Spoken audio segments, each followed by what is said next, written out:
Hello friends, आप सबका स्वागत है आपके अपने यूट्यूब चैनल फार्म एमसीक्यू में। बच्चों, हमारी सीरीज इसे को कंटिन्यू करते हैं। 5000 प्लस एमसीक्यूज की सीरीज है ना बच्चों। तो ये अभी तुम्हारी बनने वाली है 10,000 एमसीक्यूज की सीरीज। ओके, तो बच्चों इसमें जो है हमने कितने क्वेश्चंस कर लिए? 8150 तक, है ना। तो अभी नेक्स्ट 50 क्वेश्चंस लेके आई हूँ बच्चों आप लोगों के लिए। और ना ये आप लोगों के डिफरेंट डिफरेंट जो हमारे एग्जामिनेशन होते रहते हैं सभी के क्वेश्चंस मैं इसमें कवर करने की कोशिश करती हूँ। मोस्टली पीवाईक्यूज जो है वो मैं इसमें कवर करने की पूरी कोशिश कर रही हूँ बच्चों, है ना। तो बहुत ही इंपॉर्टेंट है तुम्हारे लिए सीरीज। जितने भी आपके अपकमिंग गवर्नमेंट फार्मेसिस्ट के एग्जाम है, चाहे वो स्टेट का एग्जाम है या फिर सेंट्रल लेवल का, बहुत इंपॉर्टेंट है बच्चों सीरीज तुम्हारे लिए। ओके, बाकी टेस्ट सीरीज क्रैश कोर्स के लिए फार्म एमसीक्यू ऐप भी अवेलेबल है। लिंक वीडियो के डिस्क्रिप्शन बॉक्स में है। तो बच्चों फटाफट से पढ़ लेते हैं। ओके, कह रहे signature 4 times daily is represented by, है ना। तो तुम्हें लैटिन टर्म दी हुई है 4, मतलब कि लैटिन टर्म तुम्हें इसके लिए बताना है। 4 टाइम्स डेली के लिए हमारा क्या मतलब लैटिन टर्म है? ओ डी है, B I D, T I D, इस तरीके से तुम्हें लिखी हुई है एब्रीविएशन, है ना। तो बताना है 4 टाइम्स डेली। तो क्वार्टर इन डाई तुम लोगों ने पढ़ा हुआ होगा, है ना। तो ये होता है आपका Q I D, quarter in die मतलब 4 टाइम्स डेली होता है। ऑप्शन 4 हो जाएगा। ओ डी मतलब ओमनी इन डाई होता है, मीन्स डेली होता है। B and D bis in die, twice daily. T and D ter in die मतलब 3 टाइम्स डेली। और क्यू आई डी मतलब quarter in die 4 times daily. Okay, 4 times a day. Next है which statement disadvantage in reference to size reduction tablet manufacturing. भाई tablet की manufacturing में size reduction करते हैं भाई, है ना। तो उसका डिसएडवांटेज क्या है? साइज रिड्यूस कराने से क्या डिसएडवांटेज होगा? कह रहे सरफेस एरिया बढ़ेगा। तो भाई सरफेस एरिया बढ़ेगा, ठीक है। तो ये तो कोई डिसएडवांटेज नहीं है बल्कि एडवांटेज ही है। कह रहे इंप्रूव प्रॉपर्टी इंप्रूव होगी, this is also advantage. Improve content uniformity, ये भी एडवांटेज है। लेकिन सरफेस एनर्जी बढ़ जाएगी बच्चों, ये डिसएडवांटेज में आता है। ऑप्शन 4 करेक्ट हो जाएगा। ओके, कह रहे main purpose of granulating the powder mixture before tableting से पहले जो तुम ग्रेनुलेशन करते हो, भाई तुम क्या करते हो? पाउडर को ग्रेन्यूल्स की फॉर्मेशन में कन्वर्ट करते हो। पाउडर से ग्रेन्यूल्स बनाते हैं बच्चों। कहते हैं उनकी प्रॉपर्टी अच्छी मतलब ज़्यादा होती है और कंप्रेसिबिलिटी भी ज़्यादा होती है ना। As compare to powder granules को कंप्रेस करना आसान होता है। ओके, तो कह रहे मेन पर्पस क्या है? भाई यही पर्पस है ग्रेनुलेशन करने का। कह कलर करने का टैबलेट को बिल्कुल नहीं होगा। Increase bulk density and improve flowability, सही है। Reduce tablet size dissolve the drug, तो यहाँ पर होगा बच्चों 2 increase bulk density and improve flowability. Okay, option 2 correct हो जाएगा। कह glass packaging should not be used for aqueous preparation as it release, है ना। तो जो ग्लास होते हैं ना बच्चों, ग्लास पैकेजिंग जो अगर एक्वस प्रेपरेशन के लिए यूज करते हैं तो अल्कली रिलीज कराते हैं, इसको लीचिंग बोला जाता है। ओके, तो क्या रिलीज कराएंगे? अल्कली एसिड, जिंक या मैग्नीशियम। तो ये अल्कली रिलीज कराते हैं बच्चों। ऑप्शन 1 तुम्हारा करेक्ट हो जाएगा। Okay, guar gum is used as dash in tablet manufacturing में ग्वारगम का क्या रोल है बताओ? भाई बाइंडर है, flavouring agent, wetting agent, diluent. तो देखो गम है भाई, गम क्या करेगा? बाइंड करेगा। तो बाइंडर के रूप में हम ग्वारगम को यूज कर लेंगे। ऑप्शन 1 हो जाएगा। कह रहा 2 novel drug delivery system that use physical method to enhance drug transport through skin, है ना। तो ये देखो फिजिकल मैथड इसमें यूज हो रहा है to enhance drug transport through skin. तो एंटोफोरेसिस एंड फोनोफोरेसिस है, लेपोसोम्स एंड माइसिल्स है, dendrimers and hydrogels, micelles and liposomes. तो फिजिकल मेथड में बच्चों आपका एंटोफोरेसिस और ये जो तुम्हारा फोनोफोरेसिस आ जाएगा। ऑप्शन 1 हो जाएगा, है ना। एंटोफोरेसिस जो है इसमें ये ट्रांसडर्मल ड्रग डिलीवरी सिस्टम में आप लोगों के आते हैं। इसमें जो एंटोफोरेसिस है इसमें जो है इलेक्ट्रिक करंट को यूज करते हैं। और एक सोनोफोरेसिस होता है, इसमें क्या यूज करता है? Employ ultrasound to enhance the solute penetration into and across the screen. Okay, another name for indeterminate error in pharmaceutical chemistry, है ना। एक तो आपकी डिटर्मिनेट एरर होती है, एक आपकी इनडिटर्मिनेट एरर होती है, ग्रोस एरर होती है। ओके, तो जो इनडिटर्मिनेट एरर जो होती है ना बच्चों, वो होती है एक्सीडेंटल एरर उन्हें कहा जाता है ना। रैंडम एरर होती है वो जो इनडिटर्मिनेट होती है। ओके, तुम्हारी सिस्टमैटिक एरर वही तुम्हारी जो होती है वो इंस्ट्रूमेंटल एरर इसमें आ जाएगा। तो हमारा जो इनडिटर्मिनेट एरर है उसमें एक्सीडेंटल एरर आ जाएगी। तो यहाँ पर ऑप्शन 2 तुम्हारा करेक्ट होगा। इन देखो लिखा हुआ इनडिटर्मिनेट एरर्स होती है can not be pin pointed to a specific cause, इनका कोई स्पेसिफिक कोज नहीं होता बच्चों, है ना। Arise from unpredictable variations in the experiment conditions, है ना। Because this errors occur by chance होती है ये, without a definite pattern. They are also commonly इन्हें एक्सीडेंटल या रैंडम एरर भी कहते हैं। Okay, which structural change lead to formation of benzomorphan from the morphine ring system. भाई देखो थोड़ा सा स्ट्रक्चर से क्वेश्चन बन गया। तो अभी इसके लिए भाई तुम्हें पता होना चाहिए कि भाई मॉर्फिन जो रिंग मॉर्फिन होता है उससे जो बेंजोमोर्फिन बनता है तो क्या स्ट्रक्चरल चेंजेस होंगे कि भाई ऐड होगा मिथाइल ग्रुप, रिमूव होगी C ring, substitution with hydroxyl group या ऑक्सीडेशन होगा बी रिंग का। तो भाई बना लो एक बारी मॉर्फिन बनाएं। चलो भाई हम बनाएंगे हमारा मॉर्फिन। ओके, तो भाई देखो मॉर्फिन जो है मेरे को अच्छे से बनाना आएगा क्या? आ जाएगा। चलो भाई देखते हैं। ये हो गई इसकी 3 रिंग, ठीक है। इस रिंग में तीनों मतलब कि हमारे डबल बॉन्ड आएंगे, इसमें नहीं आएगा, इसमें यहाँ पर आएगा, ठीक है। ये तुम्हारी ए रिंग होती है, ये बी रिंग होती है, ये सी रिंग होती है, और भी है भाई, ठीक है। यहाँ पर ऐसे होता है ये, मतलब रिंग तो आप मेनली तो इसमें A B C 3 he ring होती है बच्चों, ठीक है। बाकी जो और है एक ये हो गई, एक यहाँ पर ना ऐसे करके यहाँ पर नाइट्रोजन ये बन जाएगा, यहाँ पर CH3 होता है। तो मेरे हिसाब से बन गया, यहाँ पर ये खाली दिख रहा है OH लगा दो यहाँ पर। हाँ अभी मेरे हिसाब से ये बन गया, ये डबल बॉन्ड लगा दिया मैंने, लगा दिया, ठीक है ना। ये मॉर्फिन होता है भाई तुम्हारा। अब तुम्हें इससे जो बनाओगे क्या, बेंजोमॉर्फिन, है ना। तो क्या करना पड़ेगा, इस रिंग को उड़ा देना है। ये सी रिंग कहते हैं, इसमें ना सी रिंग को रिमूव करने से बनता है, ठीक है। तो अब ये तुम्हारा मॉर्फिन था, तो बेंजोमॉर्फिन में पता क्या होता है बच्चों, इसको हटाना पड़ेगा मुझे, ठीक है। मॉर्फिन तुमने देख ही लिया। बेंजोमॉर्फिन में एक तो ये वाली तो होगी जो हमने स्टार्टिंग में, ये ए रिंग तो होगी ऐसी कैसी, दूसरी बी रिंग भी होगी तुम्हारी, लेकिन जो यहाँ पर तुमने नीचे सी रिंग बनाई थी ना वो इसमें नहीं होगी, ठीक है। यहाँ पर हो गया हमारा। ओके, बाकी जो तुमने अंदर से करा था उसको अभी तुम ऐसे कर दो, ऐसे भी कर सकते हो, ठीक है। मतलब बन गया ना 6 कार्बन का, ये इसमें NH होता है। ये हो गया 1 2 3 4 5, हाँ 6 कार्बन, ठीक है। तो ये वाला होता है आपका बेंजोमॉर्फिन। तो इसमें इसका आंसर क्या निकल के आएगा, अभी मेरे हिसाब से तुम समझ पाए हो। Structural changes leads to formation of benzomorphan from the morphine ring. तो कहेंगे क्या करा तुमने, मिथाइल ग्रुप को ऐड करा, सब्स्टिट्यूट करा हाइड्रोक्सिल को, या ऑक्सीडेशन करा बी रिंग का? नहीं भाई, हमने तो रिमूव कर दी, सी रिंग हटा दी इसमें से, है ना भाई। मॉर्फिन की तुम्हारी ए बी सी ये जो 3 रिंग थी ना, ये तीसरी जो रिंग थी नीचे वाली, ये सी रिंग जो थी ना, तुमने इसको हटा दिया जब तुमने बेंजोमॉर्फिन बनाया। तो ओके, तो ऑप्शन 2 मेरे हिसाब समझ आ गया आपको। Following is use to replenish the normal content of body fluid को रिप्लेनिश करने के लिए sodium, talc, potassium permanganate, bentonite. तो बच्चों देखो यहाँ पर, यहाँ से तुम्हारा आंसर आ जाएगा sodium in the form of NaCl, है ना। तो ऑप्शन 1 हो जाएगा। कह रहे सोडियम जो होता है, जो कि NaCl तुम्हारा primarily electrolyte use in pharmaceutical preparation to replenish the normal content of body fluid in clinical practice. Sodium replenishers जैसे कि तुम्हारा NaCl या रिंगर सॉल्यूशन जो होता है एडमिनिस्टर करता है, restore fluid volume and electrolyte balance after dehydration of blood loss. Okay, कह रहे फॉलोइंग इज कैरेक्टरिस्टिक फीचर है भाई तुम्हारे टेट्रासाइक्लिन का, है ना। तो टेट्रा मतलब 4, साइक्लिन मतलब साइकिल। तो कह रहे बीटा लैक्टम एंटीबायोटिक बिल्कुल नहीं होती भाई। बीटा लैक्टम एंटीबायोटिक में पेनिसिलिन, सिफालोस्पोरिन, कार्बापिनम्स, मोनोबैक्टम्स आते हैं। टेट्रासाइक्लिन में बीटा लैक्टम रिंग तो है ही नहीं बच्चों, है ना। बीटा लैक्टम रिंग जो यहाँ पर तुम्हारी ऐसे होते हैं ना, ये रिंग जो होते हैं बीटा लैक्टम, ये टेट्रासाइक्लिन में नहीं होती, है ना। कह रहे 4 रिंग फॉर्म जैसे 4 रिंग स्ट्रक्चर, बिल्कुल भाई 4 साइकिल है, 4 रिंग है इसमें, नाम से इसका नाम खुद ही बता रहा है ना। कह रहे यूज ओनली फॉर, सिर्फ वायरल के लिए कैसे यूज कर लोगे भाई, नहीं करते वायरल के लिए। नो इफेक्ट ऑन बैक्टीरिया पे, कोई इफेक्ट नहीं भाई, बैक्टीरियल इन्फेक्शन के तो यूज करते ही हम। ब्रॉड स्पेक्ट्रम हमारी एंटीबायोटिक होती है ये। तो यहाँ पर आंसर निकल के आया ऑप्शन 2, 4 रिंग स्ट्रक्चर है टेट्रासाइक्लिन। टेट्रासाइक्लिन बच्चे तुम्हारी ब्रॉड स्पेक्ट्रम एंटीबायोटिक में आता है, बैक्टीरियोस्टैटिक होती है, प्रोटीन सिंथेसिस को इनिबिट कराती है, 30 राइबोसोम से बाइंड होती है, और तुम्हारे जो ब्रॉड स्पेक्ट्रम एंटीबायोटिक होते हैं सुपर इन्फेक्शन भी कोज करा देती है। ये भी तुमसे अभी एक एग्जाम में किसने बना हुआ था क्वेश्चन। ओके, बाकी 4 रिंग हो गई, ऑप्शन 2 हो गया।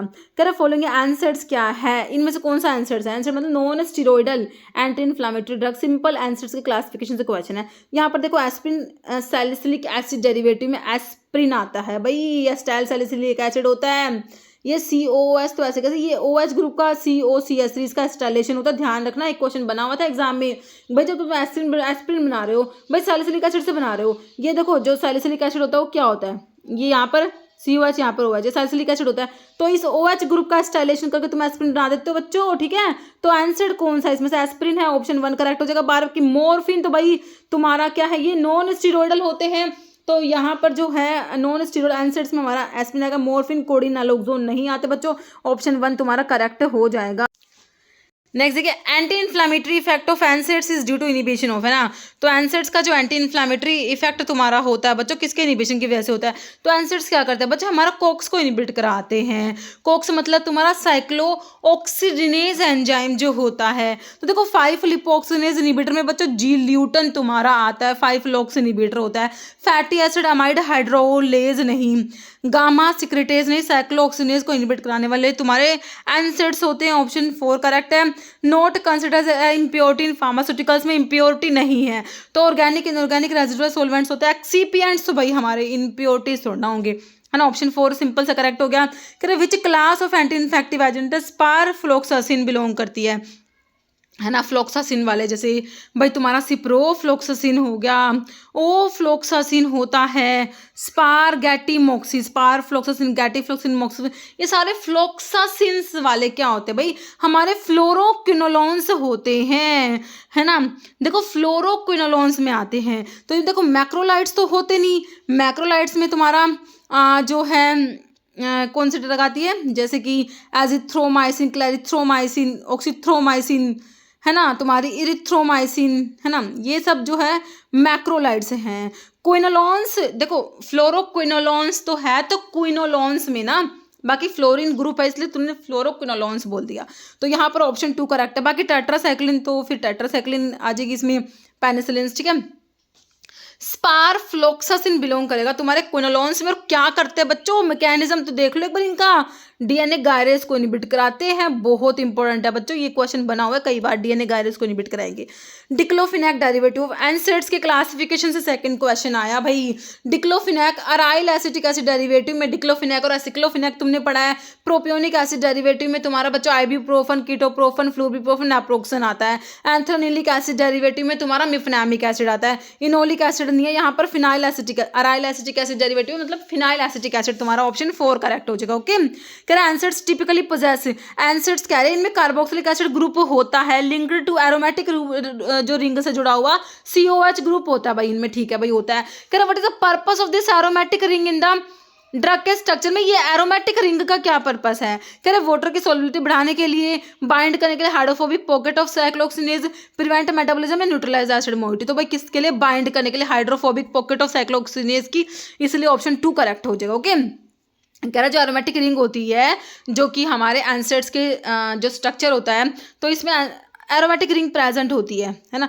तो ये प्राइमरी लिपोफिलिक मोइटी होती है। इन द जो कोक्स एंजाइम की जो एक्टिव साइट होती है वहाँ पर लार्ज हाइड्रोफोबिक चैनल या पॉकेट होता है, ये एरोमेटिक रिंग जो होती है वहाँ पर फिट हो जाएगी उस पॉकेट में, वाया हाइड्रोफोबिक इंटरेक्शंस के थ्रू, है ना, वहाँ पर फिट हो जाएगी, helping to orient the drug correctly and stabilize its binding. Okay, ये structural feature paired with acidic group that form ionic bond with specific amino acid residue, जैसे कि आर्जिनिन का 120, है ना, allow drug to effectively inhibit the enzyme and block the production of pro-inflammatory prostaglandins. Okay, next है which of the following is stimulant laxatives। तो तुम्हारे जो laxatives के क्लासिफिकेशन जब तुम पढ़ते हो बच्चों, है ना, तो लैक्सेटिव के क्लासिफिकेशन में तुमने पढ़ा हुआ है कि यहाँ पर जो वो स्टिमुलेंट लैक्सेटिव तुम्हारे आते हैं, है ना, तो यहाँ पर देखो फेनल दिया है, कोरिएंडर मतलब कैस्ट्रोल है, कोरिएंडर, ये सब गोल बच्चों बल्क फॉर्मिंग में आता है।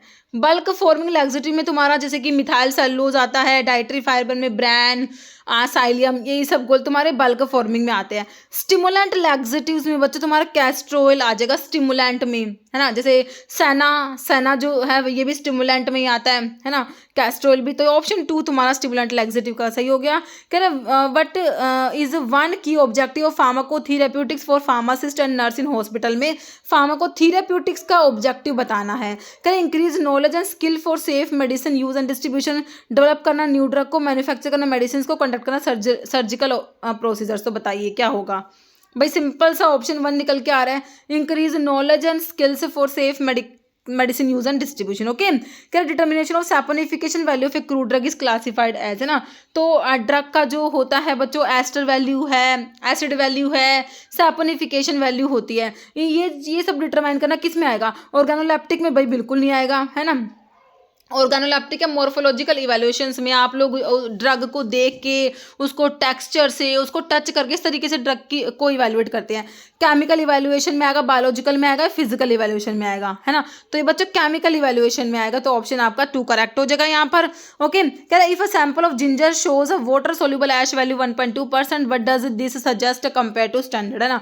अभी देखो क्वेश्चन थोड़ा सा डीप में पूछा हुआ है क्योंकि हम इतने ड्रग्स होते हैं इन सबका जो जैसे कि ऐश वैल्यू याद करना नहीं करते ये सब कुछ, है ना, लेकिन यहाँ पर क्वेश्चन बना हुआ है तो तुम्हें इसके बारे में पता होना चाहिए। तो देखो जो वाटर सोल्यूबल ऐश वैल्यू जो होता है जिंजर का बच्चों, वो होना चाहिए नॉट लेस देन 1.7%। अब ये तो 1.7% से कम है, तो क्या है भाई, स्टैंडर्ड वैल्यू को मैच नहीं कर रही, एक्सीड नहीं कर रही, कंपेयर तो कर सकते, क्यों नहीं कंपेयर करेंगे, बिलो है, स्टैंडर्ड वैल्यू से कम है बच्चों, 1.2%, है ना। तो वाटर सोल्यूबल ऐश वैल्यू कितनी होती है हमारे जिंजर की, नॉट लेस देन 1.7% से कम नहीं होनी चाहिए। अब कम है तो भाई वो स्टैंडर्ड से मैच नहीं कर रहा। कह रहे which hormone is secreted by the parafollicular cells of the thyroid gland. Thyroid gland की जो पैराफोलिकुलर सेल्स होती है या फिर सी सेल्स भी इन्हें बोलते हैं, है ना, वहां से जो हार्मोन प्रोड्यूस होता है वो कौन सा होता है, वो तुम्हारा कैल्सिटोनिन होता है बच्चों। क्या होता है, कैल्सिटोनिन। देखो एल्डोस्टिरोन जो कि मिनरलोकोर्टिकोइड में आता है, एड्रेनल ग्लैंड के कोर्टेक्स वाले पार्ट से तुमने पढ़े हुए हैं, ग्लूकोकोर्टिकोइड, मिनरलोकोर्टिकोइड, ये सब है ना। यहाँ पर कैल्सिटोनिन आंसर हो गया। कैल्शियम के लेवल को कम करा के रखता है, पैराथॉर्मोन्स के अपोजिट काम करता है, ओके, ध्यान रखना। ग्रोथ हार्मोन हमारी एंटीरियर पिट्यूटरी के हार्मोन्स में तुमने ग्रोथ हार्मोन पढ़ा है। ऑक्सीटोसिन तुम्हारी पोस्टीरियर पिट्यूटरी से रिलीज होने वाला हार्मोन है, ओके। तो यहाँ पर ऑप्शन 2 करेक्ट हो गया तुम्हारा बच्चों।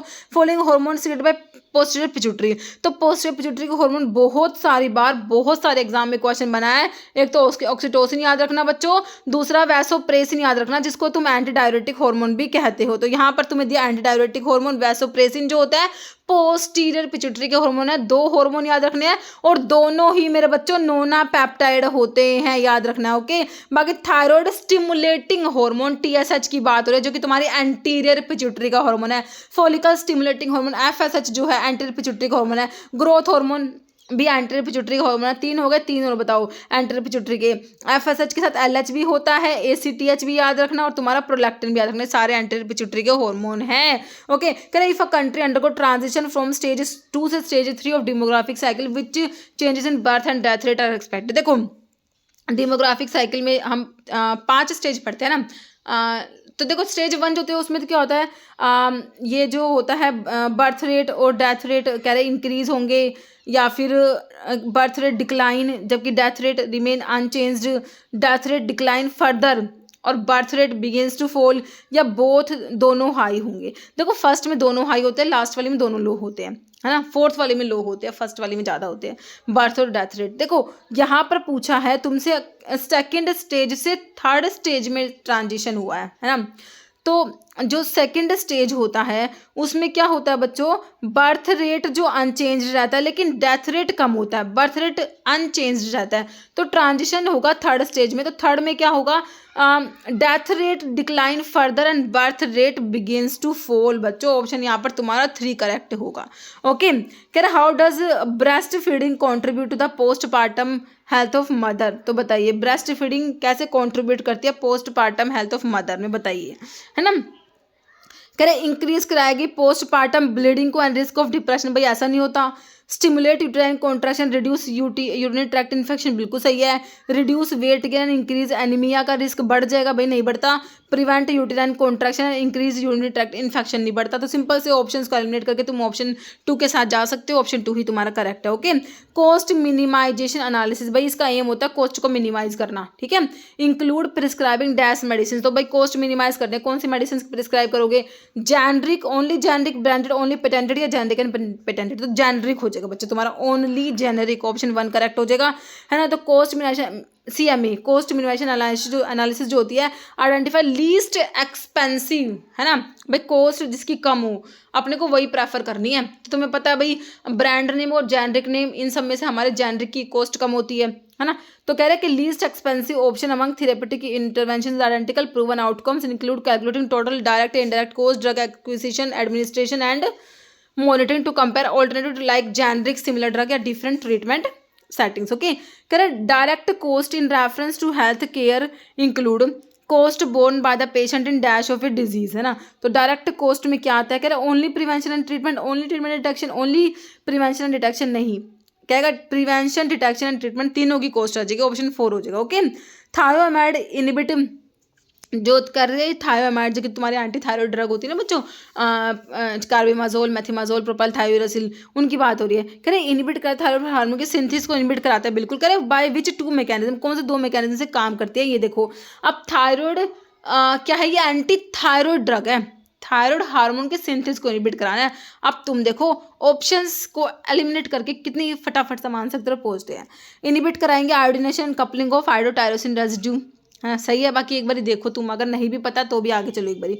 ब्लॉक कराएंगे एंड्रोजन रिसेप्टर्स में, रिड्यूस कराएंगे डीएचटी लेवल, तो ये इसका काम कहाँ है, एस्ट्रोजन रिसेप्टर को स्टिमुलेट करना, inhibit progesterone, increase conversion of testosterone to dihydrotestosterone, inhibit aromatase. तो देखो बच्चों ये तो एरोमेटेज इनहिबिटर हो गए, तो इनका तो काम ही नहीं है। तो हमें तो एंटी थायराइड ड्रग है हमारी, है ना, थायराइड हार्मोन के सिंथेसिस को इनहिबिट कराना। तो inhibit iodination and coupling of iodotyrosine residue, option 1 correct हो जाए। Okay, vasopressin is also known as, वही anti diuretic hormone vasopressin posterior pituitary. तो सिंपली पूछा भाई तुमसे, एंटी डायरेटिक हार्मोन होता है ये, anti stress, anti diabetic, anti thyroid नहीं, तो ऑप्शन 1 तुम्हारा करेक्ट हो गया, है ना। Following is a calcium channel blocker, amlodipine बिल्कुल आता है, dihydropyridine DHP 1,4 dihydropyridine ring containing calcium channel blocker होते हैं। तो याद रखना इसमें पायरिडिन रिंग है बच्चों, पायरिडिन रिंग तुमसे एग्जाम में क्वेश्चन बने तो कभी, है ना। तो एम्लोडिपिन आंसर हो गया। बाकी डायजोक्साइड हाइड्रालाजीन जो है, हाइड्रालाजीन बच्चों तुम्हारा आर्टीरियोलर डायलेटर में आता है। Nitroprusside sodium mixed artery plus vein दोनों को डायलेट कराता है ना। ये डायजोक्साइड हाइड्रालाजीन आपके आर्टीरियोलर डायलेटर में आते हैं। तो यहाँ पर कैल्शियम चैनल ब्लॉकर में एम्लोडिपिन आ गया। कह रहे which statement best describe clinical pharmacology. भाई फार्माकोलॉजी में ड्रग की स्टडी करोगे, क्लिनिकल लग गया तो मतलब कि ह्यूमंस में कर रहे हो भाई तुम ड्रग की स्टडी, है ना। कह रहा स्टडी करेंगे केमिकल स्ट्रक्चर ड्रग का, स्टडी करेंगे ड्रग का इफेक्ट सिर्फ एनिमल्स में, साइंटिफिक स्टडी करेंगे ड्रग्स की ह्यूमंस में, including pharmacodynamic and pharmacokinetic. Best definition है तुम्हारी क्लिनिकल फार्माकोलॉजी की, या डेवलपमेंट न्यू ड्रग फॉर्मुलेशन को डेवलप करना। तो ऑप्शन 3 तुम्हारा करेक्ट हो गया। कह ब्राइमोनिडिन लो कराता है इंट्राओक्युलर टेंशन को, प्राइमरी बाय विच 2 मैकेनिज्म। देखो ब्राइमोनिडिन जो होती है, जब तुम ग्लूकोमा की ड्रग से पढ़ते हो बच्चों, वहां पर अल्फा एड्रिनर्जिक एगोनिस्ट जो होते हैं, वहां पर एक तो आपका डिपिफ्रिन आता है ना, एप्राक्लोनिडिन आता है और ब्राइमोनिडिन आता है। तो ब्राइमोनिडिन क्या है भाई, अल्फा एगोनिस्ट होता है, अल्फा 2 मतलब सेलेक्टिव एगोनिस्ट होता है। तो पता है क्या करेगा, ये 2 मैकेनिज्म के थ्रू काम करता है। देखो इंक्रीज करना प्रोडक्शन को नहीं, रिड्यूस कराता है एक्वस के प्रोडक्शन को और इंक्रीज कराता है यूवियोस्क्लेरल फ्लो को। बच्चों ऑप्शन 2 यहाँ पर तुम्हें याद रखना है। ओके बिल्कुल करेक्ट आंसर हो गया ऑप्शन 2 तुम्हारा। बल्क फॉर्मुला लैक्सेटिव मैंने तुमको बताया था, जैसे कि ईसबगोल, साइलियम, ब्रैन, है ना। तो यहाँ पर दिया है तुम्हें क्या, मिथाइल सेलुलोज हमारा बल्क फॉर्मिंग लैक्सेटिव्स में आएगा। कैस्ट्रोल भाई तुम्हारा स्टिमुलेंट लैक्सेटिव्स थे ना, स्टिमुलेंट में तुमने कैस्ट्रोल आया था तुम्हारा, है ना, स्टिमुलेंट लैक्सेटिव्स में, है ना। बाकी लैक्टुलोज जो होता है बच्चों, ये ओस्मोटिक जो तुम्हारे होते हैं परगेटिव्स, वहाँ पर तुम्हारा लैक्टुलोज आता है। ओके तो यहाँ पर करेक्ट हो गया तुम्हारा क्या, बल्क फॉर्मिंग मिथाइल सेलुलोज हो जाएगा। ओके बच्चों डॉक्यूसेट सोडियम जो होता है बच्चों, ये तुमने स्टूल सॉफ्टनर में पढ़ा होगा ना। तो सिंपल क्लासिफिकेशन लैक्सेटिव्स की क्लासिफिकेशन से क्वेश्चन है। तो बच्चों क्लासिफिकेशन तो आपको पता ही है फार्माकोलॉजी का कितना इंपॉर्टेंट है हमारा, है ना। कह रहे which drug classified as second generation H2 blocker and is claim to enhance nitric oxide का प्रोडक्शन एनहेंस करेगा। अगर थोड़ा सा क्वेश्चन को समझ नहीं आ रहा तो एक बात मैंने तुमको बता रखी है, H2 ब्लॉकर में टिडीन वाली ड्रग आती है, टिडीन। आप देख लो टिडीन वाली कौन सी है। सुक्राल फेट तो अल्सर प्रोटेक्टिव में आते हैं, सुक्राल फेट, कोलोडल बिस्मथ सब्सिट्रेट जो आता है, लैफ्यूटिडीन दे रखा है, मिटोक्लोप्रोमाइड प्रोकाइनेटिक ड्रग है, एप्रीपिटेंट, है ना। तो एंटी कैंसर ड्रग जो इंड्यूस कराते हैं ना वॉमिटिंग, वहाँ पर ना बच्चों ये एप्रीपिटेंट काम आती है, ठीक है। एंटी कैंसर ड्रग जैसे कि तुम्हारी सिस्प्लेटिन पढ़ते हैं, highly emetic anti cancer drug है ना। तो उसको एमिसिस को प्रिवेंट करने के लिए इसको यूज़ करते हैं। तो यहाँ पर मैं क्या बता रही थी तुम्हें, H2 ब्लॉकर है सेकेंड जनरेशन, तो लैफ्यूटिडीन आएगा। टिडीन वाले H2 ब्लॉकर होते हैं, तो सेकेंड जनरेशन है बच्चों लैफ्यूटिडीन, सेकंड जनरेशन H2 ब्लॉकर है। और क्या करता है, नाइट्रिक ऑक्साइड का प्रोडक्शन भी इनहेंस करा रहा है, याद रखना है, नाइट्रिक ऑक्साइड के प्रोडक्शन को इनहेंस करा रहा है। लैफ्यूटिडीन की बात हो रही है, ऑप्शन 2 तुम्हारा करेक्ट हो जाएगा। ओके तो ये सेकंड जनरेशन H2 ब्लॉकर है, decrease acid secretion by H2 blocker, enhance N O nitric, ये नो नहीं है बच्चों, ये एनो है, नाइट्रिक ऑक्साइड के प्रोडक्शन को एनहेंस करा रहा है। Improve gastric mucosal blood flow बढ़ा देता है, एक्सर्ट गैस्ट्रो प्रोटेक्टिव इफेक्ट भी बच्चों इसका होता है। कैसे ही इंक्रीज करता है म्यूकस के प्रोडक्शन को, सोमैटोस्टेटिन को भी रिलीज कराता है। ओके कह रहे which drug act by inhibiting both 5-HT2 receptor को ब्लॉक कराएगी और डोपामिन के D2 रिसेप्टर को भी ब्लॉक करा रही है बच्चों। और स्टिमुलेट करा रही है 5HT4 को स्टिमुलेट करा रही है। तो 3 मैकेनिज्म है इसके बच्चों। एक तो क्या कर रही है 5HT2 को ब्लॉक करा रही है, इनिबिट करा रही है, डोपामिन के D2 को इनिबिट करा रही है, 5HT4 को स्टिमुलेट करा रही है माइंटिक प्लेक्सस में। मीटोक्लोप्रोमाइड है बच्चों, नहीं होगी, ये तो नहीं होगी। लैफेटोडिन मैंने तुमको बताया अभी H2 ब्लॉकर है भाई, ये तो इसके इतने सारे काम नहीं थे, तो हिस्टामिनिक एसिड रिसेप्टर को ब्लॉक करा रहा था ना। सिनीटाप्राइड या सुक्रालफेट, तो ये सिनीटाप्राइड होगा, है ना, प्रोकाइनेटिक ड्रग में ही आता है। तो 5HT2 रिसेप्टर को इनिबिट कराएगा, डोपामिन के D2 रिसेप्टर को इनिबिट कराएगा और स्टिमुलेट करेगा 5HT4 रिसेप्टर्स को। तो यहाँ पर सिनीटैप्राइड ऑप्शन 3 तुम्हारा करेक्ट हो गया। Following anti cancer drug derive from plant source से मिलती है सिस्प्लेटिन, डॉक्सोरिबोसिन, विनक्रिस्टिन या मिथोट्रिक्सिन। भाई तुम्हें विनक्रिस्टिन मिलती है विनका से, विनक्रिस्टिन विनब्लास्टिन विनका में प्रेजेंट होता है, विनका जो कि इंडोल अल्कलॉइड्स में तुम्हारा आता है ना। तो विनक्रिस्टिन विनब्लास्टिन ट्यूबुलिन कैसे काम करते हैं, ट्यूबुलिन के पॉलीमराइजेशन को प्रिवेंट कराते हैं बच्चों। ओके, याद रखना है, ऑप्शन 3 हो जाएगा।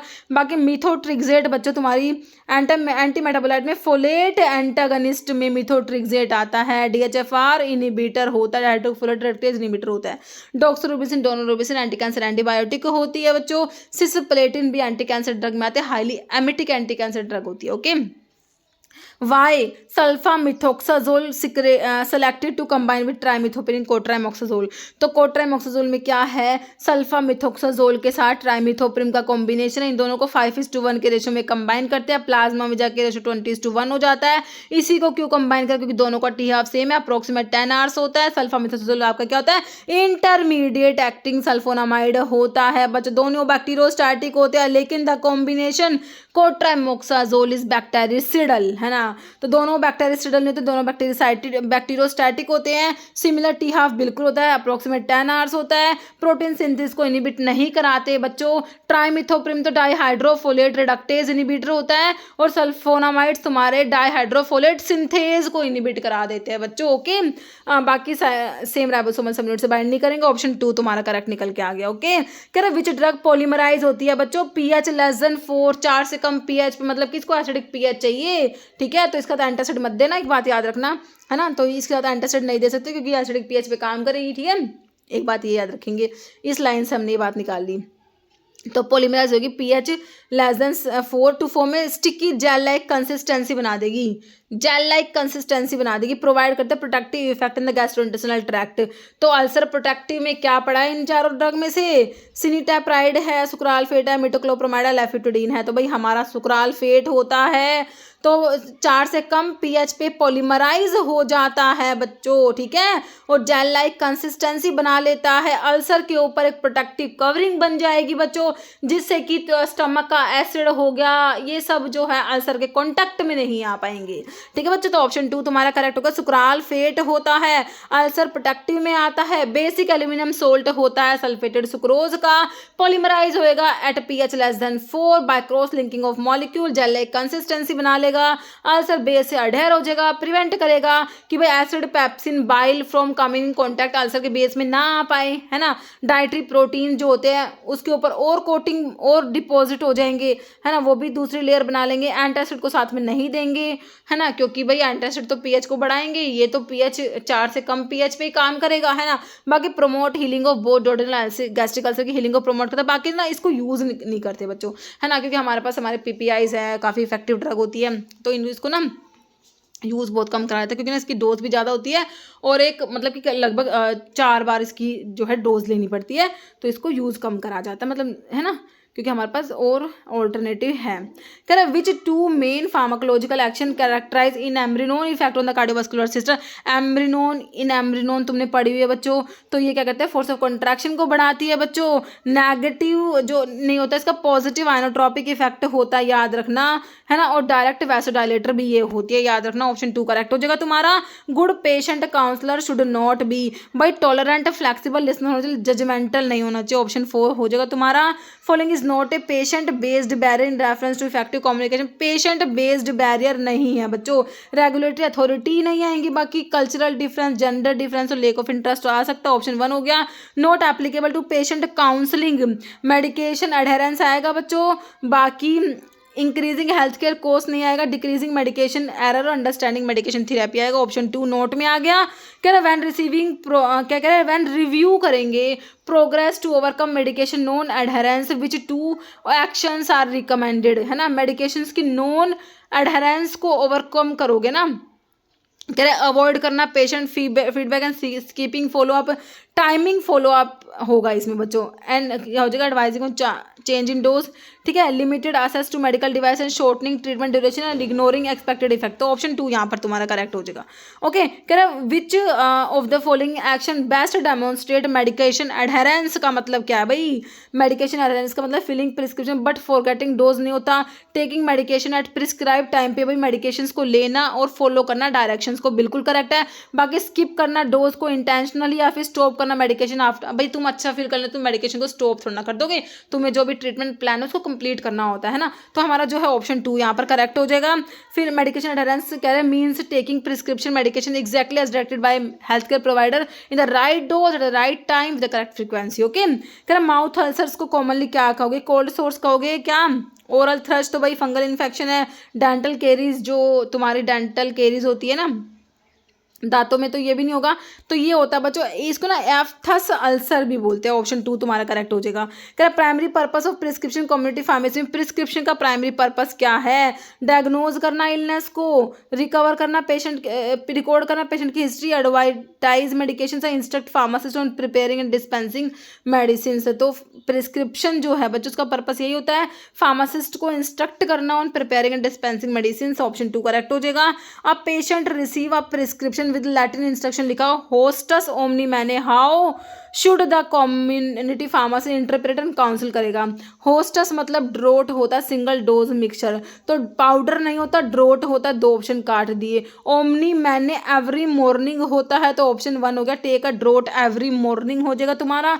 2 roles do pharmacist play to promote safe self medication practice, कर educate patients and recommending appropriate medications, prescribe antibiotic and review करना लेबोरेटरी रिजल्ट को, dispense only prescription drug and monitor करना ब्लड प्रेशर, डायग्नोज करना disease को, perform करना surgeries. भाई क्या होगा, तो यहाँ पर एजुकेट करना पेशेंट्स को, रिकमेंड करना अप्रोप्रिएट मेडिकेशन। ऑप्शन 1 करेक्ट हो जाएगा। Okay, applications of pharmacology with knowledge of disease, है ना, डिजीज की knowledge, application of pharmacology with knowledge of disease to prevent और क्योर, डिजीज को प्रिवेंट और क्योर करने के लिए हमारे जो फार्माकोलॉजी की एप्लीकेशन है ना, तो ये किस में आता है, फार्माको इकोनॉमिक्स में आएगा, सूटिक्स में, बायोफार्मास्यूटिक्स में, फार्माकोथेरेपेटिक्स में। भाई तुम्हारा फार्माकोथेरेपेटिक्स में आता है ना, ऑप्शन 4 हो जाएगा। Following drug classified as glycopeptide antibiotic based on chemical structure, glycopeptide antibiotic में कौन सी आएगी बच्चों, वेनकोमाइसिन बिल्कुल आती है, टेट्रासाइक्लिन, पेनिसिलिन, सिप्रोफ्लॉक्सासिन, ये तो फ्लोरोक्विनोलोन्स में आ गया, पेनिसिलिन बीटा-लैक्टम एंटीबायोटिक में आती है, तो ग्लाइकोपेप्टाइड एंटीबायोटिक में वेनकोमाइसिन आते हैं जो कि रेडमैन सिंड्रोम भी करा देती है, सेलवोल पैक्ट करने वाली ड्रग भी है वेनकोमाइसिन, और ग्लाइकोपेप्टाइड एंटीबायोटिक में भी आते हैं। ऑप्शन 1 तुम्हारा करेक्ट हो जाएगा, है ना, हाँ 1 हो गया वेनकोमाइसिन। ठीक है, नेक्स्ट है which of the following best define adverse drug reaction को बेस्ट डिफाइन कौन कर रहा है, reaction drug only at high dose, कह रहे हैं सिर्फ हाई डोज पे होगी, भाई ऐसा कोई क्राइटेरिया तो बिल्कुल नहीं होता। Harmful unintended reaction to drug given at normal dose for prophylaxis diagnosis और थेरेपी, सही है। डिजायर्ड इफेक्ट है ड्रग का या side effect always cause death, भाई ऐसा भी नहीं होता। ऑप्शन 2 हो जाएगा harmful unintended reaction to a drug given at normal dose prophylaxis diagnosis और थेरेपी। ओके, तो ऑप्शन 2 करेक्ट हो जाएगा तुम्हारा। ओके, तो बच्चों इतने क्वेश्चन थे आज की वीडियो में, मिलते हैं आप लोगों से नेक्स्ट वीडियो में। Okay, thank you so much.